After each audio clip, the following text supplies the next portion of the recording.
Hello, everybody, and welcome to another episode of Free Road Radio. That was a jam-packed last episode we had, but this episode is guaranteed to blow your mind. I am bringing someone, the man, the myth, the legend. Ever since I've been here in Orlando, this man has been nothing but an abundance of blessings, and I've watched him DJ a couple of times, and let me tell you, he is the Mix King. I would put him against anybody in Orlando. Introducing DJ LYVWYR. Y'all make some noise, make some noise, make What's some up, noise. my brother? What's up? Thank What's you. up, man? Thank having me. you for coming by. Well, just so they can know, go ahead and tell my audience a little bit about yourself, like where you're from, how you came to be the DJ LYVWYR, and just a little bit of information you just want us to know. Well, first of all, I am originally from Trinidad and Tobago. Nice. That's where I was born. I came here when I was like maybe 6 or 7. Okay. Was raised in Brooklyn, New York. New York. Yeah, man. New York. So, my influence in hip hop goes really deep because obviously growing up there, especially in the inception of hip hop, when you got to really see it grow. I have mentors like the Awesome Two who are legendary in hip hop. They discovered a lot of artists. They were the first to ever have a hip hop radio show anywhere. Right. So, I had those kinds of influences. Of course, as you already know, I from time to time tour with my man Dougie Fresh.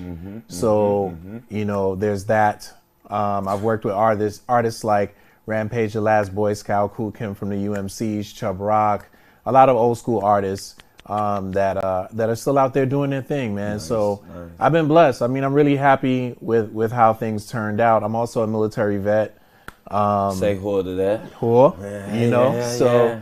I was in the Army for 8 years. I traveled the world. I lived in Hawaii and Queensland, Australia, all over the place, man. So I'm really happy with the way that things turned out. Because I wasn't sure for a long time. I didn't know how it was going to turn out. Hey, life does that to you sometimes. Yeah. But it's the journey. It's the journey that makes everything worth it. So Yes. tell us a little bit about your DJ journey. You, with all these influences and everything, you didn't just get behind a board and just start mixing down. So how was it like as a beginner DJ for you? I absolutely 100% sucked. I was terrible. To the point where, so I grew up in this building, and shout out to my cousin Keith, because him and my uncle Ricky, they're around the same age, but they were the first in the family to really do it. And I used to, as a really, really young child coming here from Trinidad, he used to have all the equipment in his room, and they'd be in there practicing, and then they pick up all this equipment. I don't know. Like now we just show up with a laptop. Back then, it was like you had to take the entire rack. The rack is heavy as I don't know what. Then you gotta take the turntables, all the crates of records. Now imagine you're living on the 10th floor and you have to take all this stuff down, right? To go do a 2-hour gig, 2-3-hour gig, whatever it was, a block party, a basement party, whatever it is, right? So, I used to ask him, can I learn how to DJ? And he would just brush it off or whatever. So what I used to do, when they would go out with girls or whatever, I go in the room and I just mess around myself. Of course. Now, they're Caribbean DJs, so they didn't really have a whole lot of hip hop, which I was into at the time. Right. But they used to have one record, which was Joe Ski Love, the Pee Wee Herman Dance. And I took this record and I would just practice while they were gone. And they never knew that I was messing with it. Yeah. And then I broke the needle. And then he... right. So, he came home one day, realized the needle is broke. Typical Caribbean family that's migrating, right? So it's a lot of cousins in the house. Aunties, uncles, whatever, in this one small apartment. One big old village. And he just lined all us little cousins up and was like, yo, who broke my needle? And I didn't want anybody else to get beat, so I admitted it, right? And luckily he showed me some grace. He was like, yo, I'm going to teach you how to DJ since you want to do it so bad. so you can stop messing with my stuff and you'll learn how to actually use it. Yeah. So he started teaching me when I was really young. And as the time went on in Brooklyn, I started getting better and better. I started back then they had the child labor laws, right? So you couldn't work. But what you could do is you could go to the grocery store and bag groceries for tips. Right? So what I used to do is I would, after school, after I finished my homework and everything, ask my mother, could I go? I go to the grocery store, bag groceries, get money, go to Beach Street Records down on Fulton, and buy my records. So I've been collecting since I was young. This sounds like a movie. I mean, it sounds like a movie because like you only like if you know just all the movies that we have nowadays, even old school 90 movies when they dictate like how DJs just come up, it's like every time I got paid, went to the record store, got the new vinyl, went home, went to work on it. That's crazy, and you lived it. That's even more authentic. It's crazy. It's wild because my mother is an old school Caribbean mom, and anybody out there, if you got old school Caribbean moms, you already know it's either you gotta be in medicine, you gotta be a lawyer, or you gotta be in finance. You can't be in nothing else unless it's those three categories. You can't do it. Right? I hear them laughing in the front. It's the truth. It's the truth. And my mom, every time I would buy records, all you would hear is the sucking of the teeth. Just, boy, what you doing spending all this money on them damn records, boy? Save your money, right? So I got all of that. And now it's completely different. Like my mom, obviously she knows what I do and at the level I do it. So now she's like so proud of me now, which you live for your parents' admiration. So it's a wonderful thing. But sometimes you just got to go with what you believe in and not worry about other people's vision for you. Absolutely. Absolutely. With you being around so many, how do I want to say this? But you being around so many high-leveled people, how do you remain so humble? That's one thing that a lot of people, that when they describe you, that is one of the first things that come out of their mouth, is that you are the most humblest person they met. Do you care to shed some light on that? For me, I don't want anybody to give me anything I haven't earned. Right? And that includes respect. If I haven't earned it, I don't expect you to just do it because I so-called have a name. I don't care about that. Nice. I want to prove to you that I respect your opinion, I hear you, and that I want to build a genuine bridge or a genuine friendship.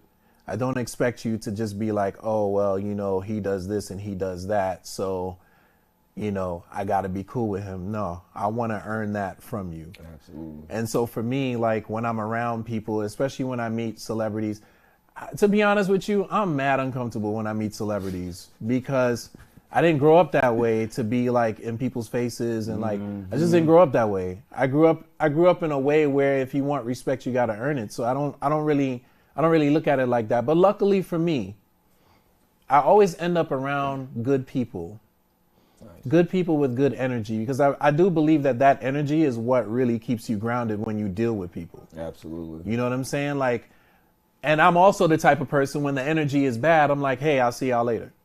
Yeah. You know what I'm saying? You gotta know when to remove yourself because I'm good. Yeah. Like I don't need that. But yeah, man, I just try to give out the best energy that I can, and hopefully it comes back to me. Does it always work? No.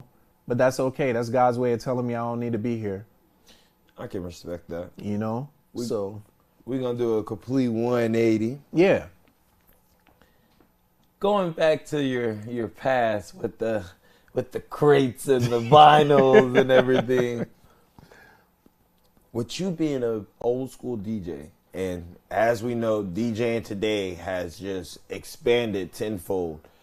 At what point in time did you decide that you had to make the digital change? Woo, that took a while because, and I can't speak for every vinyl DJ, but I have to just speak my truth. It wasn't that I wasn't impressed by the vinyls by switching from vinyl to digital. Okay. That wasn't it at all. But I was married to my vinyl. When you let me explain.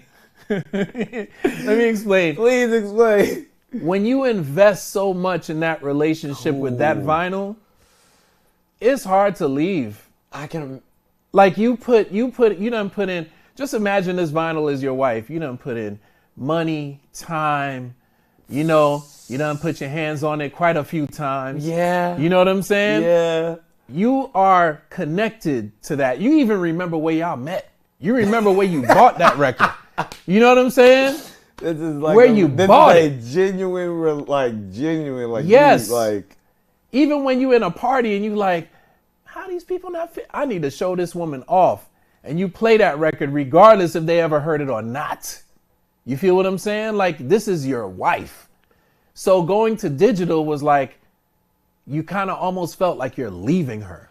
Oh, you know what I'm saying? And it's hard to like right now I got a garage full of vinyl, just shelves and shelves and shelves and shelves and shelves of it. And it hurts sometimes that, cause I'll walk past it and I'm like, dang, like I really need to do a party where I get to just use all vinyl. Yeah. Because I don't like feeling like I forgot where I came from. Cause it is, vinyls isn't a lost art, but to find someone that can actually put a fresh vinyl on there, know where to drop the needle, and then still get on the other one and put a brand new vinyl. Yes. Know where to mix it down, go to the one that's playing, lift it while another one is coming. That is it's tough, man. It's tough. I remember, I'll just tell this real quick story. Go ahead. Rest in peace to my man, Fat Man Scoop. But actually, I'm sorry, K Slay. Me and K Slay did a party. This was when, maybe a couple years after I made the switch. Once I got on to Serato. Shout out to DJ Nasty too. They was on my neck about switching. So I ended up switching to Serato.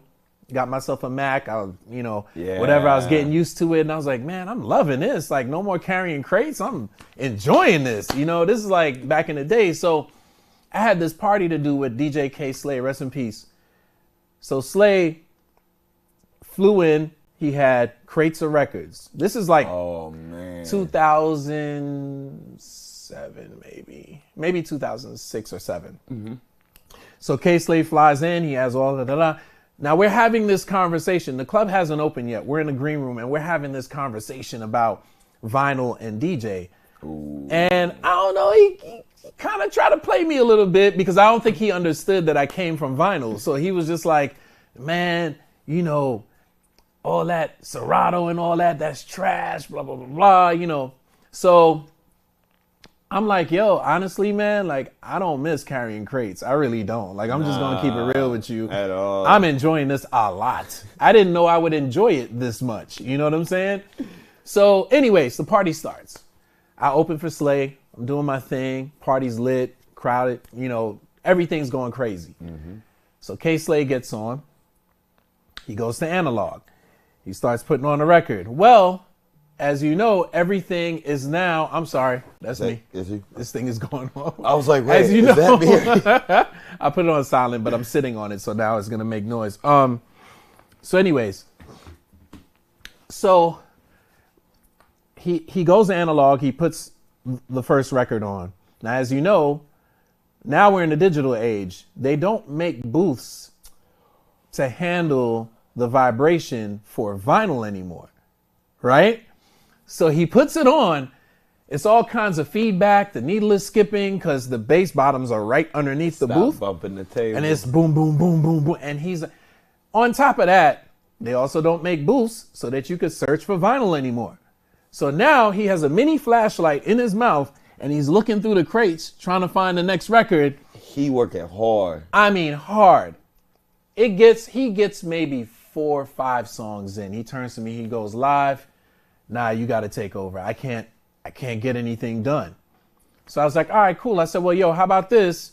I'll hook back up and you just control the mic and we'll just do it like that for the rest of the night. And he was like, all right, cool. Fair. And that's what we did. And afterwards he was like, yo, I got to switch. Ooh, I got to switch because I can't get anything done. That's a hard, and if you weren't there, and if you weren't cool. Yes.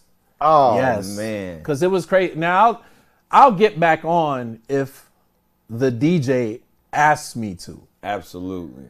But if a promoter comes to me Wait and a is minute. like, yo, can you, no. Let's talk about that. Let's talk about that etiquette real quick. I think that is a DJ etiquette that needs to be explained. Why is that so? Because a lot of DJs don't understand, like, yeah, you could come look at me, you could touch my board, you could do this, that, and another. It is one thing when I give you permission. Yes. It is another thing when you either listen to somebody else or go off your own premonition and think that you could touch my board. Yes. Can you just deep dive in that for a little bit? So there's times where you might be doing a gig and the person that goes on after you, for whatever reason, promoter's not happy with him. He's doing whatever he wants to do. He's not paying attention to the crowd. Whatever it is, I don't know. Mm-hmm. And the promoter might come to you and say, hey, can you get back on? And my answer is always no. No. And there's several reasons for that. Number one, I am not going to go up there in front of that crowd and embarrass that man. There's no way. You couldn't get me to do it. I'm not doing it. Now, you as the promoter, this is your party. If you want to go up to him and say, hey, are you good? Or, hey, people are asking for this, or whatever it is, that's your prerogative. There's a way to do it. Yeah, but I'm not taking him off because, number one, there's also lessons in failure. It's called failing forward, right? So if I'm up, and trust me, as DJs, we are harder on ourselves than anybody could ever be. So when I'm up there and I know I ain't going right, I can feel it. Okay? See your soul. Right. But I don't need to be saved, J. Cole. Okay? I don't need to be saved. Let me go through what I got to go through. I'll be better next time, or I might be better in a few minutes. But I have to feel it out in order for me to get to where I'm going. You're never going to learn if people keep saving you.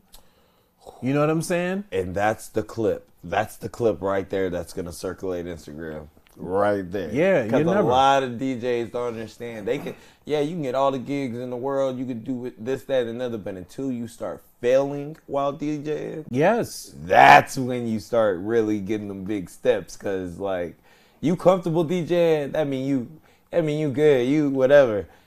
Until you get in front of that crowd that challenges you, that makes you go into your library, that makes you go, hey, I've heard this song at every other club. Can you play something else?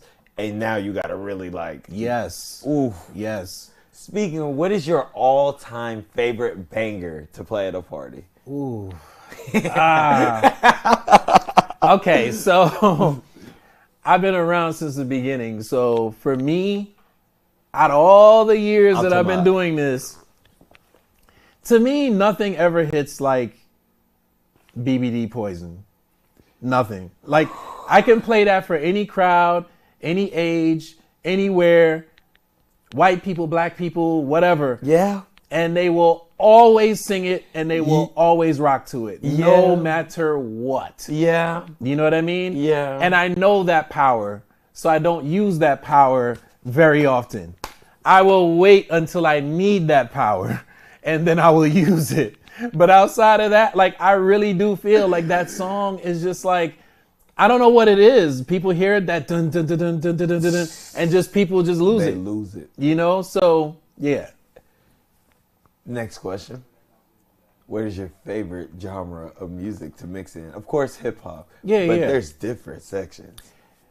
I really love. Now, you probably already know this because you've seen me warm up. I'm asking for interview purposes, but yes, I'm fully aware because I love your genre of choice every single time. Now, you've seen me warm up before the club opens, and I love playing like that underground slum village. You know, Jay Dilla, Pete Rock, CL Smooth. Premiere, all that stuff. I love all of that stuff. I also love new disco. I love, dance hall, of course. Of course. I have a very large palette when it comes to music. Like, I'll listen to pretty much anything except for Kid Rock. I ain't listening to no Kid Rock, but I'll listen to everything else. I got you. Look, I had to let out the side because it's like I understand. I completely understand. Nah, but seriously, and that's no slight to him. I respect artists who will not compromise their creative control and will not change who they are for the sake of who everybody else wants them to be. Tyler, the Creator. Right? Exactly. Tyler, exactly. The Creator. So those are the types of artists that I'm normally drawn to. Nice. So, not necessarily what I would play in a crowded club because it's not about me, it's about them. Yeah. But the types of artists that I like when I'm home practicing or I'm listening to, those would be the type of artists that I listen to. You know what? Speaking of practicing, because this is something that a lot of DJs have asked me over the years. How long do you practice at home? And what do your practice sessions actually involve? Okay, so I would like to practice a half an hour. Okay. That never happens. Absolutely. Because once I go in there, like if I'm just sitting there and I'm like, I should go practice. And I go in there, I'm like, okay, I'm going to keep it to a half an hour so I can get some other stuff done. Mm-hmm. Half an hour turns to 2 hours, 3 hours. Sometimes sometimes I go in there at 10 o'clock at night. I don't walk out of there until like 2, 3 o'clock in the morning. Just practicing. And normally I'm practicing like scratches and stuff, but there's also a portion of that practice where I'm practicing on records I haven't yet really played. Like say you downloaded from your record pool a bunch of new records, right? Mm-hmm, mm-hmm.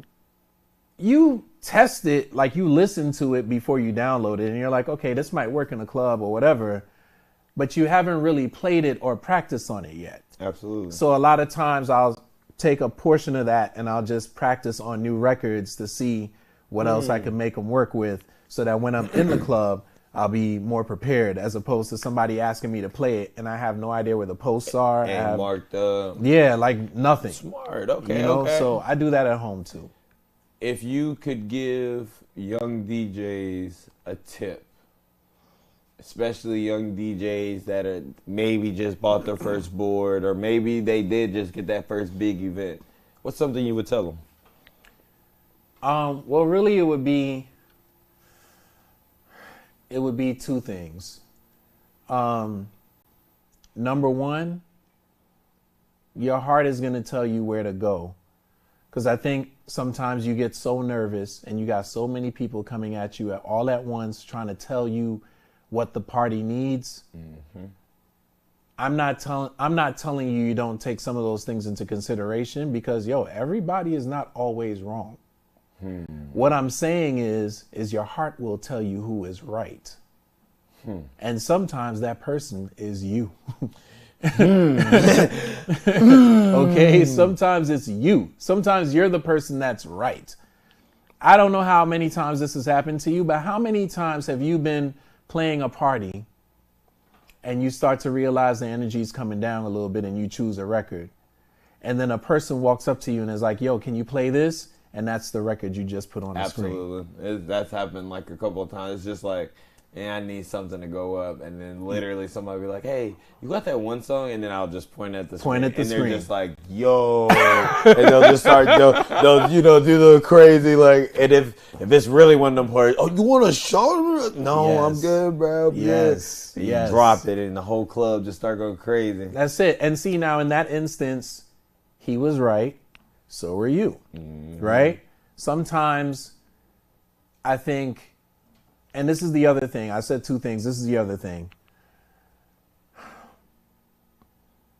There's nothing in life ever, I don't care if it's your job, your relationship, your friendships, ever, where ego is necessary. It is absolutely unnecessary. You don't need it for anything. I can't think of one thing that you need ego for. And some people think that ego is confidence, and they're two separate things. Two separate things. One will lead you down a path of righteousness. The other one will lead you down a path of pain. And there suffering. you are. Like there you are. And most people that are afflicted with ego don't realize it's bad for them until it's way too late. Oh, yeah, absolutely. Stuck in their ways, and man, it's very toxic. Yeah, very, very toxic. And some people don't. I'll even comment on that and say some people don't have what it takes to cut that limb off. Yeah, because it's so attached to them. It's so into it with how they are, and removing that literally removes a part of their personality. Yes. I mean, I give you an example. There's this one time, me and Dougie Fresh are doing this party down for Jazz in the Gardens, right? Mm-hmm.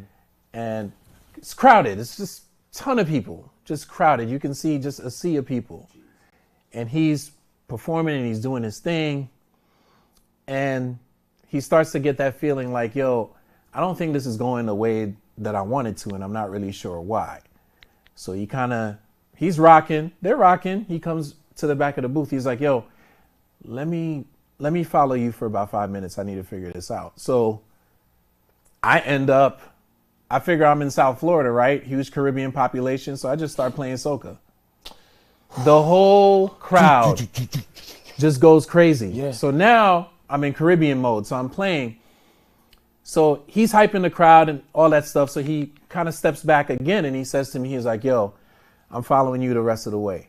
So I'm playing music. I'm bouncing around, dancehall, soca, reggaeton, hip hop. I'm bouncing around and he's following me and everything's going great. And of course he ends it off with his big record, The Show, right? And the Dougie. Mm. So when everything is over, he comes up to me and he's like, do you know why I did that? And I was like, I have no idea. Like I'm just DJ. I'm working. You told me to work and I'm working. And I worked. And he's like, because there's no room for ego when you're trying to entertain. Mm. You can't worry about, well, this is my show and I'm the headliner and I'm doing this and I'm doing that. We're part of the same team trying to attain the same objective, which is to entertain. Absolutely. Right? And he's like, do you think that they care that I was following you or you were following me? They don't care. They just wanted to party. They just wanted to party. And look at them now. Now they're all happy. Tired, sweating. Yes. Then probably someone then broke a sweat. Broke out. Man. I tell you what though, I aspire to get to that level one day because you're, like I said, you are really one of those people that as they move forward, you always turn around and like, you good?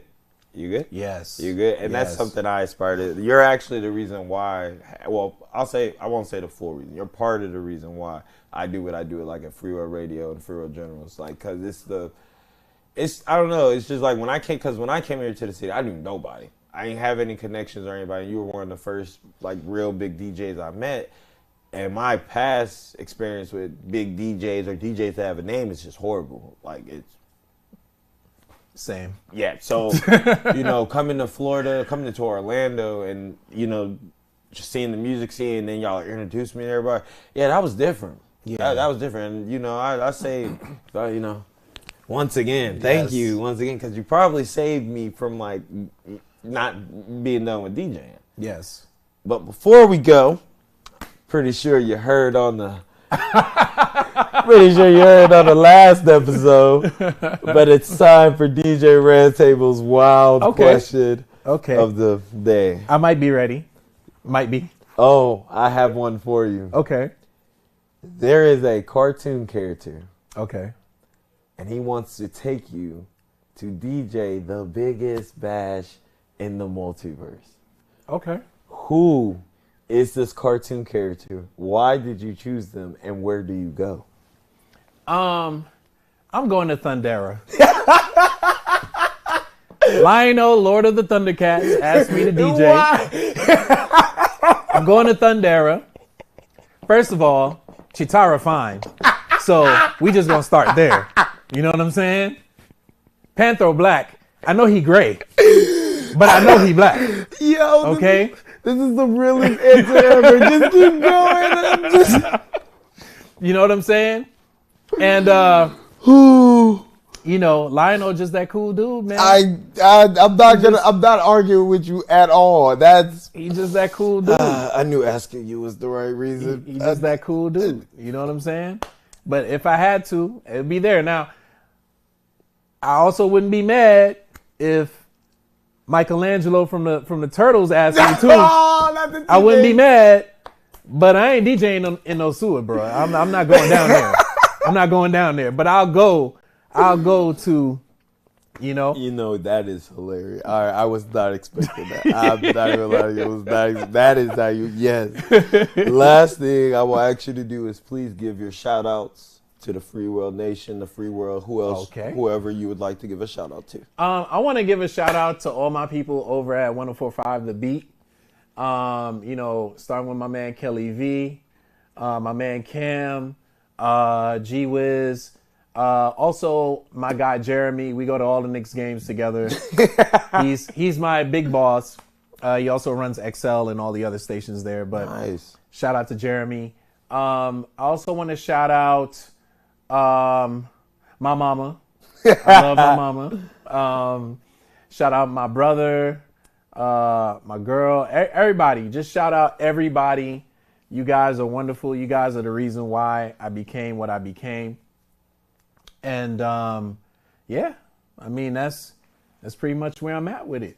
Well, everybody, as y'all see, this was one of the greatest interviews, not just because it was funny, but because of the content, the gems that are in this. To all the young DJs out there, please remember, it's going to get harder before it gets better. Yes. It's going to get harder, and you do not need the most expensive equipment to be the best. It helps. Yeah. It helps. Yeah.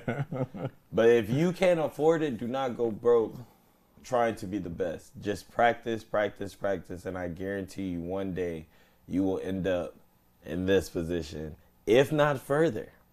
If not further. Yes. Show love, because just because I care about you doesn't mean I don't care about myself. Just because I check for you doesn't mean I don't check for myself. It doesn't hurt anything by doing that. Nothing. Hurts nothing. And with those words of wisdom, y'all have a great night. This is Free World Radio. Until next time. Peace. Wakanda forever.